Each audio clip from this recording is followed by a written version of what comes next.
Good afternoon, YouTube. My name's Nissa, owner of Magical Paws, helping you help your pets. And today we're going to be talking about one of the most important holidays on the calendar. And no, I don't mean Father's Day, though happy Father's Day to all of the dog dads out there. But I am talking instead about National Dog Party Day, which is today. Now, it's a little late in the day to be planning your National Dog Party celebration. So instead, what I wanted to do was go over some tips for hosting a party for later in the year, whether it's for your dog's birthday or another dog-related holiday. So bear with me here. And if you have any questions at any point, go ahead and put them into the chat and I'd be happy to answer that.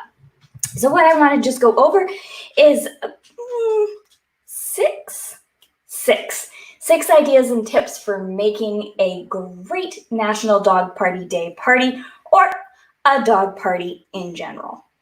So the most important thing is that you need to pick your space, and you want to make sure that you have enough space for dogs to play. Rule of thumb that I always give people is 10 square feet per dog. Now, if all of your dogs are wonderful at recall, then maybe you don't need to have a fenced-in space. But if you do have a fenced-in backyard or a large open indoor environment, that is ideal for a dog party. You want to make sure that there's no blind quarters and it's pretty open space that everybody can see what's going on. You can have things in it for them to interact with, such as a kiddie pool or even a playground, like playground equipment like a slide, whatever it might be. There's always the opportunity. Ernest, no. Live videos are crazy with a cat. You always want to give them something to play with, but the more open space that you can give them, the better. So the next thing is to pick some party games for your dog. As a dog trainer, I'm partial to things like loose leash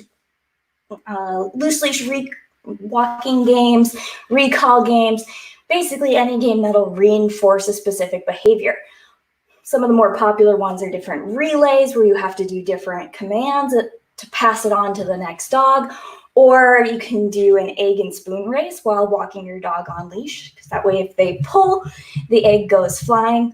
Whatever it is, there's a whole bunch of options, but you can also go with something that's not as dog training oriented, things like bobbing for toys or filling a kiddie pool with a bunch of balls for them to play in.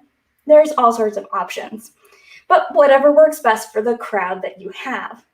Which brings us to your guest list, which should be, you should invite your pup's best friends, their playmates from daycare or the neighborhood, family pets, whatever it might be, whoever it is that they enjoy playing with are the best dogs to invite.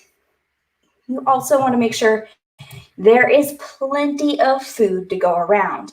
So there's all sorts of different treats. You can go ahead and purchase treats from your local pet store, or even some bakeries or ice cream stores have some really great options as well. But you could also make some treats. In this warm weather, popsicles are a wonderful thing to do. I used to make one for Wish that was like a parfait of yogurt and coconut milk and peanut butter, berries, all in different layers. You can also blend up some watermelon with water, mix it up and pour it into different molds. That'll be a nice, cool, refreshing treat for a dog in the summertime. Other treats, you can bake cupcakes or other treats. You can make jerky. There's a bunch of options out there. It's really whatever works best for you and your dog, as long as you have plenty of food. And you can also need to have food for your human guests as well, but that's easier to figure out. But a lot of the foods that you make could go both ways. You can have veggie platters that serve both, fruit platters that serve both, and there's even a lot of really great dog and human recipes out there on the internet if you just do a little bit of searching. The most important thing, however, is to keep it safe.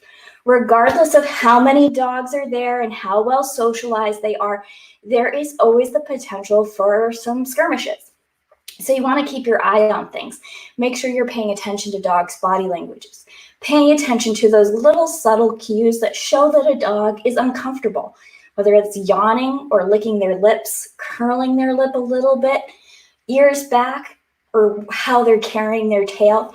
Do a little bit of research beforehand about appropriate body language in off-leash dog play, and make sure that you feel comfortable supervising a group of dogs. Obviously, you should keep the owners there with you so that they can help in case that somebody gets a little uncomfortable. But the more prepared you are, the less likely there is to be any trouble. Now, the most important thing about planning your party is to pick up a good cause.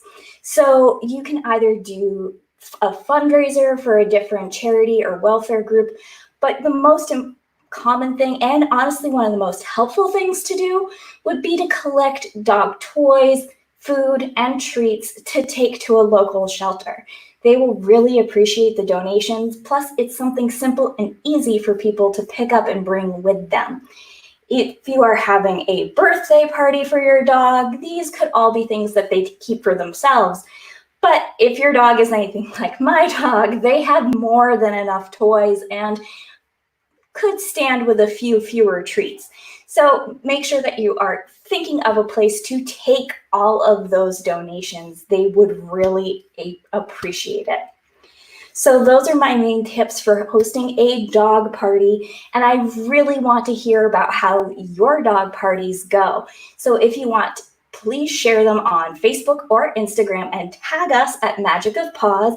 We'd love to see the pictures and videos, as well as any ideas that you might have. You can also use the hashtag Magic of Paws to get our attention on Instagram and Twitter.